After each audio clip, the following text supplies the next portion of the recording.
जय श्री कृष्णा सनातनियों, आप सभी को माघ पूर्णिमा की हार्दिक शुभकामनाएं। मैं पूजा झा। ब्रह्मवर्त पुराण में कहा गया है, माघ मास में भगवान श्री हरि विष्णु गंगा जल में निवास करते हैं और पूर्णिमा तिथि पर देवता स्वयं गंगा स्नान के लिए धरती पर आते हैं। इसीलिए माघ पूर्णिमा में गंगा स्नान का विशेष महत्व होता है। इस दिन गंगा जल का स्पर्श मात्र भी मनुष्य को बैकुंठ लोक की प्राप्ति कराता है। प्रिय भक्तों, इस दिन के जप, तप और दान से भगवान विष्णु अत्यंत प्रसन्न होते हैं। इसीलिए पूर्णिमा तिथि पर गंगा स्नान और दान जरूर करना चाहिए। पूर्णिमा तिथि पर भगवान शिव जी की भी माता पार्वती के साथ पूजा की जाती है और चंद्र देवता को अर्घ दिया जाता है, क्योंकि चंद्रमा मन के कारक होते हैं। इसीलिए पूर्णिमा के दिन चंद्रदेव को अर्घ देने से मनुष्य को मानसिक शांति, धन समृद्धि और सकारात्मकता की प्राप्ति होती है। इस वर्ष 2025 में पूर्णिमा तिथि उदया तिथि के अनुसार 12 फरवरी बुधवार को माघ पूर्णिमा का व्रत रखा जाएगा और स्नान दान किया जाएगा। प्रिय श्रोताओं, अब पूर्णिमा व्रत की कथा सुनते हैं। द्वापर युग में एक समय की बात है कि यशोदा जी ने कृष्ण जी से कहा, हे कृष्ण, तुम सारे संसार के उत्पन्न करता, पोषण और संहार करता हो। आज कोई ऐसा व्रत मुझसे कहो जिसको करने से मृत्युलोक में स्त्रियों को विधवा होने का भय न रहे और यह व्रत सभी मनुष्यों की मनोकामना पूर्ण करने वाला हो। श्री कृष्ण कहने लगे, हे माता, तुमने अति सुंदर प्रश्न किया है। मैं तुमसे ऐसे ही व्रत को सविस्तार कहता हूँ। सौभाग्य की प्राप्ति के लिए स्त्रियों को द्वांत्रिशत अर्थात 32 पूर्णिमाओं का व्रत करना चाहिए। इस व्रत को करने से स्त्रियों को सौभाग्य की संपत्ति मिलती है। यह व्रत अचल सौभाग्य को देने वाला और भगवान शंकर के प्रति मनुष्य मात्र की भक्ति को बढ़ाने वाला है। यशोदा जी कहने लगी, हे कृष्ण, सर्वप्रथम इस व्रत को मृत्युलोक में किसने किया था? इसके विषय में विस्तार पूर्वक कहो। श्री कृष्ण कहने लगे, इस भूमंडल पर एक अत्यंत प्रसिद्ध राजा, चंद्रहास से पालित, अनेक प्रकार के रत्नों से परिपूर्ण कार्तिका नाम की एक नगरी थी। वहाँ पर धनेश्वर नाम का एक ब्राह्मण था और उसकी पत्नी अति सुशील और रूपवती थी। दोनों ही उस नगरी में बड़े प्रेम से रहते थे। घर में धन धान्य की कोई कमी नहीं थी, लेकिन उन्हें एक बड़ा दुख था, उनके कोई संतान नहीं थी। इस दुख से वे अत्यंत दुखी रहते थे। एक समय एक बड़ा तपस्वी योगी उस नगरी में आया। वह योगी उस ब्राह्मण के घर को छोड़कर अन्य सभी घरों में भिक्षा लाकर भोजन किया करता था।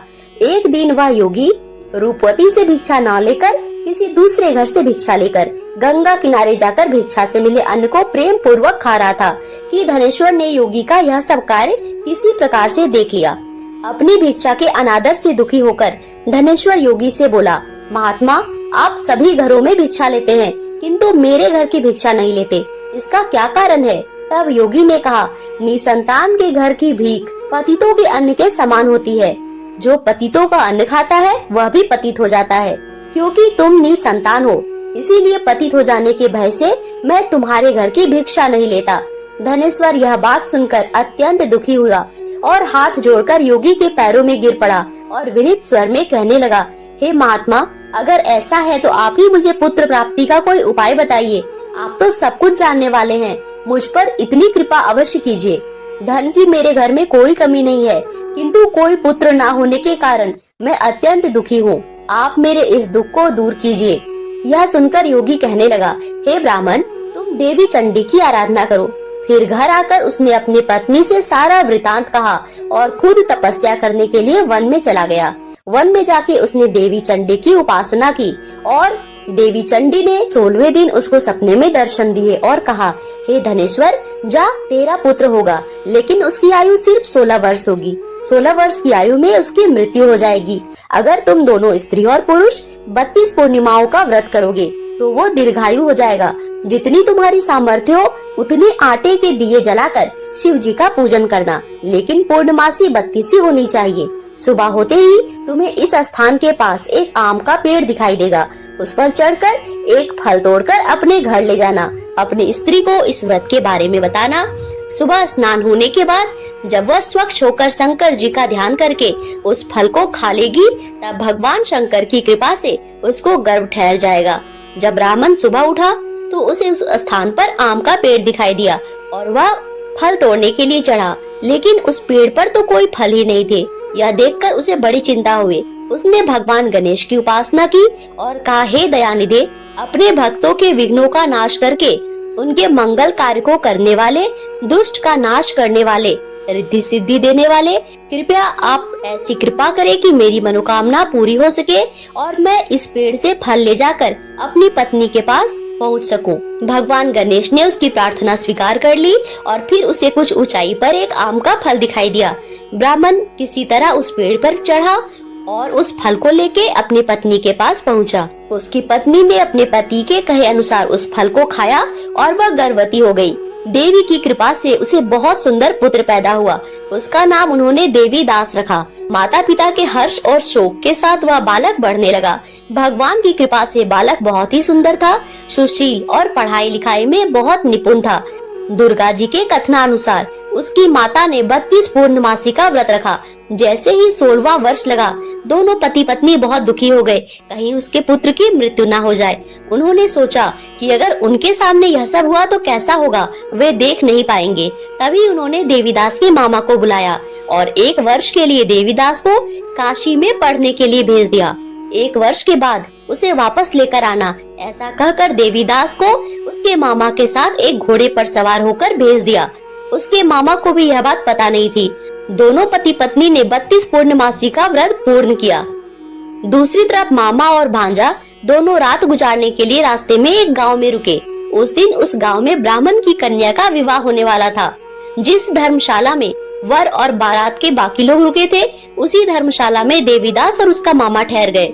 उधर कन्या को तेल आदि चढ़ने के बाद जब लग्न का समय आया तो वर की तबीयत खराब हो गई। वर के पिता ने अपने परिवार वालों से विचार विमर्श करके कहा, यह देवीदास मेरे पुत्र के जैसा ही है, मैं इसके साथ ही लगन करा दूं। बाद में बाकी सारे काम मेरे बेटे के साथ पूरे हो जाएंगे। ऐसा कहने के बाद वर के पिता देवीदास को मांगने के लिए उसके मामा के पास गए और उन्हें सारी बात बताई। मामा ने कहा कि कन्यादान में जो भी कुछ मिलेगा वे हमें दे दिया जाएगा। वर के पिता ने सहर्ष स्वीकार कर लिया। इसके बाद देवीदास का विवाह कन्या के साथ संपन्न हो गया। उसके बाद वह अपनी पत्नी के साथ भोजन न कर सका और मन में विचार करने लगा कि न जाने यह किसकी पत्नी होगी। यह सोचकर उसकी आंखों में आंसू आ गए। तब वधू ने पूछा कि क्या बात है, आप क्यों उदास हैं? तब उसने सारी बातें पत्नी को बता दी। तब कन्या कहने लगी, यह ब्रह्म विवाद के विपरीत है। अब आप ही मेरे पति हैं और मैं आपकी पत्नी, किसी अन्य की कभी नहीं हो सकती। तब देवीदास ने कहा, ऐसा मत करिए, क्योंकि मेरी आयु बहुत कम है, मेरे बाद आपका क्या होगा? लेकिन उसकी पत्नी नहीं मानी, बोली, स्वामी आप भोजन कीजिए, और दोनों रात में सोने के लिए चले गए। सुबह देवीदास ने पत्नी को 4 नगों से जड़ी एक अंगूठी दी और एक रुमाल दिया और कहा, प्रिय, इसे लो और इसे संकेत समझकर स्थिरचित हो जाओ। मेरे मरण और जीवन जानने के लिए एक पुष्प वाटिका बना लो, उसमें सुगंधी वाली एक नव मल्लिका लगा लो, उसको प्रतिदिन जल से सींचा करना और आनंद के साथ खेलो कूदो। जिस समय और जिस दिन मेरा प्राणांत हो जाएगा, उस दिन यह फूल सूख जाएंगे और जब यह फिर से हरे भरे हो जाए तो जान लेना मैं जीवित हूँ। यह समझाकर वह वहाँ से चला गया। उसके बाद जब वर और बाकी बाराती मंडप में आए तो कन्या ने उसे देखकर कहा कि ये मेरा पति नहीं है, मेरा पति वह है जिसके साथ रात में विवाह हुआ है। इसके साथ मेरा विवाह नहीं हुआ है। अगर यह वही है तो यह बताए कि मैंने इसे क्या दिया है और साथ ही कन्यादान के समय को जो आभूषण मिले उन्हें दिखाए। कन्या की यह सारी बातें सुनकर वह कहने लगा, मैं यह सब नहीं जानता। इसके बाद सारे बारात भी अपमानित होकर लौट गए।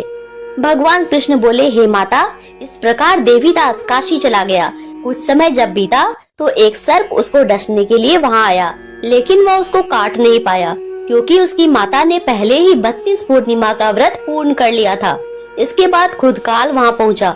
भगवान की कृपा से तभी वहाँ माता पार्वती और भगवान गणेश आ गए। देवीदास को मूर्छित दशा में देखकर माता पार्वती ने भगवान शिव से प्रार्थना की, हे भगवान, इस बालक की माता ने तो पहले ही 32 पूर्णिमा के व्रत पूर्ण कर लिए हैं, अब आप इसको प्राण दान दीजिए। भगवान शिव ने माता पार्वती के कहने पर उसे प्राण दान दे दिया। उधर उसकी पत्नी उसके काल की प्रतीक्षा कर रही थी। उसकी पत्नी ने जाकर देखा कि पुष्प और पत्र दोनों ही नहीं है। उसको बड़ा आश्चर्य हुआ। जब उसने देखा कि पुष्प वाटिका फिर से हरी हो गई तो वह समझ गई कि उसका पति जिंदा है। इसके बाद वो बहुत ही प्रसन्न होकर अपने पिता से कहने लगी, मेरे पति जीवित हैं, उनको ढूंढिए। जब 16वां वर्ष बीत गया तो देवीदास भी अपने मामा के साथ काशी से चल दिया।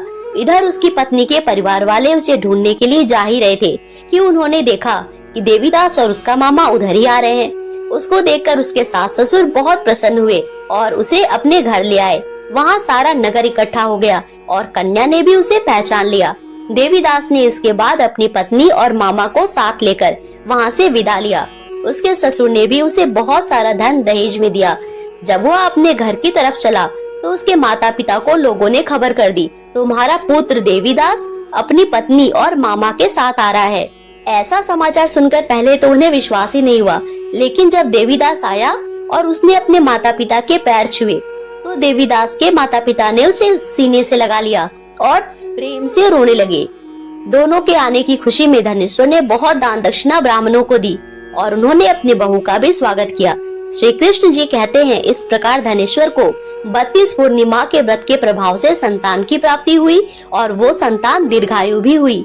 जो स्त्रियां इस व्रत को करती है वह जन्म जन्मांतर तक वैधव का दुख नहीं झेलती, वह सदैव सौभाग्यवती रहती है। यह मेरा वचन है। यह व्रत संतान देने वाला है और सभी मनोकामना को पूर्ण करने वाला है। आइए अब प्रसन्नचित मन और श्रद्धा भक्ति भाव से माघ पूर्णिमा की परम पावन और सारी मनोकामनाओं की पूर्ति करने वाली कथा का श्रवण करते हैं। प्रेम से बोलिए श्री लक्ष्मी नारायण भगवान की जय। एक बार एक ब्राह्मण देवता थे।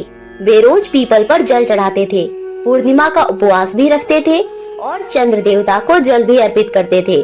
जब भी वे पीपल के पेड़ में जल चढ़ाने जाते थे तो पीपल में से एक लड़की की आवाज आती थी, पिताजी मैं तुम्हारे साथ चलूंगी। यह सुनकर ब्राह्मण देवता परेशान होने लगे। उन्हें आखिरकार समझ में नहीं आता था कि यह आवाज किसकी है और सिर्फ मुझे ही क्यों सुनाई देती है। दिन बीतते गए और जब भी वे पीपल में जल चढ़ाते वही आवाज आती। इस तरह ब्राह्मण देवता चिंतित रहने लगे थे और चिंता से सूखते जा रहे थे। एक दिन ब्राह्मणी ने पूछा, आप इतने चिंतित क्यों रहते हो और चिंता में दिन दिन सूखे क्यों जा रहे हो? तो ब्राह्मण देवता ने कहा, अरे भाग्यवान, मैं जब भी पीपल में जल चढ़ाता हूँ तो वहाँ से एक लड़की कहती है, पिताजी मैं तुम्हारे साथ चलूंगी। सारी बातें सुन के ब्राह्मणी ने कहा, हाँ तो ठीक है, उस लड़की को भी अपने साथ घर लिवा लाओ। हमारी पहले से ही 6 बेटी है, एक बेटी और सही। दूसरे दिन ब्राह्मण देवता उस लड़की को अपने साथ घर ले गए और माँ ने उस लड़की का नाम पावनी रखा। सभी उसे पावनी बुलाने लगे। उस दिन जब ब्राह्मण देवता आटा मांगने गए तो उन्हें थैला भर भर कर आटा मिला। आटे से भरा थैला ब्राह्मणी को दे दिया तो ब्राह्मणी आटा छानने लगी। वह लड़की बोली, माँ मैं आटा छानूंगी। ब्राह्मणी ने बोला, ना बेटी पावनी, बेटी धोली धोली हो जाएगी, तू आटा मत छान। लेकिन लड़की नहीं मानी और उसने आटा छाना तो परात भर गया। फिर ब्राह्मणी खाना बनाने लगी। तब भी वह लड़की बोली, माँ मैं बनाऊंगी। तो माँ बोली, नहीं बेटा तेरी उंगली जल जाएगी। लड़की नहीं मानी और बोली, ना भोजन तो मैं ही बनाऊंगी।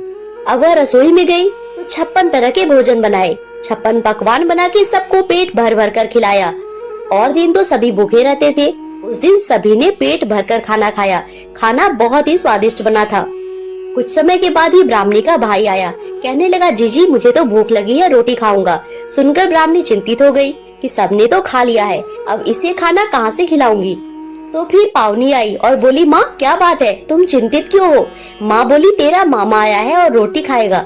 सुनकर लड़की रसोई में गई और 56 तरह के भोजन बना के ले आई और लाके मामा को जिमा दिया। भाई अपनी बहन से कहने लगा, जीजी ऐसा भोजन तो कभी ना खाया जैसा आज खाया है। माँ बोली, तेरी ही पावनी भांजी है, उसी ने बनाया है। मामा पेट भरकर खाकर चला गया। शाम हुई तो वह लड़की बोली, माँ चौका लगा के चौका का दिया जला देना, आज मैं कोठे पे सोऊंगी। माँ बोली, नहीं बेटी तू डर जाएगी, कोठे में तू मत सो, कोठे में मैं सोऊंगी। लड़की बोली, नहीं माँ कोठे पे तो मैं ही सोऊंगी और जाकर कोठे में सो गई। आधी रात को लड़की उठी और चारों तरफ आंख घुमाकर देखा और चारों ही तरफ धन ही धन हो गया। फिर वह जाने लगी। बाहर बूढ़े ब्राह्मण देवता सो रहे थे। लड़की को जाता देखकर बोले, बेटी इतनी रात में तुम कहाँ चली? तो वह बोली, मैं तो लक्ष्मी माता हूँ, तुम्हारे तो 6 बेटियां हैं, फिर भी मेरे कहने पर तुम मुझे अपने घर लाए और जब मैं तुम्हारे घर आई तो तुम्हारी दरिद्रता तो दूर होगी ही ना। मैं तुम्हारे घर तुम्हारी दरिद्रता दूर करने आई थी। ऐसा कहकर वह लड़की आशीर्वाद देकर चली गई। सवेरे उठकर सभी लोग उन्हें ढूंढने लगे। पावनी बेटी कहाँ गई, पावनी बेटी कहाँ गई। तो ब्राह्मण देवता बोले, वे तो साक्षात माँ लक्ष्मी थी, जिसने हमारा घर अन्न और धन से भर दिया, हमारी सारी दरिद्रता दूर कर गई। जैसे लक्ष्मी माता ने उस ब्राह्मण देवता की दरिद्रता दूर करी और उनका घर अन्न और धन से भर दिया, वैसे ही सबकी भरना। हे लक्ष्मी माता, इस कथा को कहने, सुनने और हुंकारा भरने वाले सभी के घर धन के भंडार से भर देना। प्रेम से बोलिए लक्ष्मी माता की जय।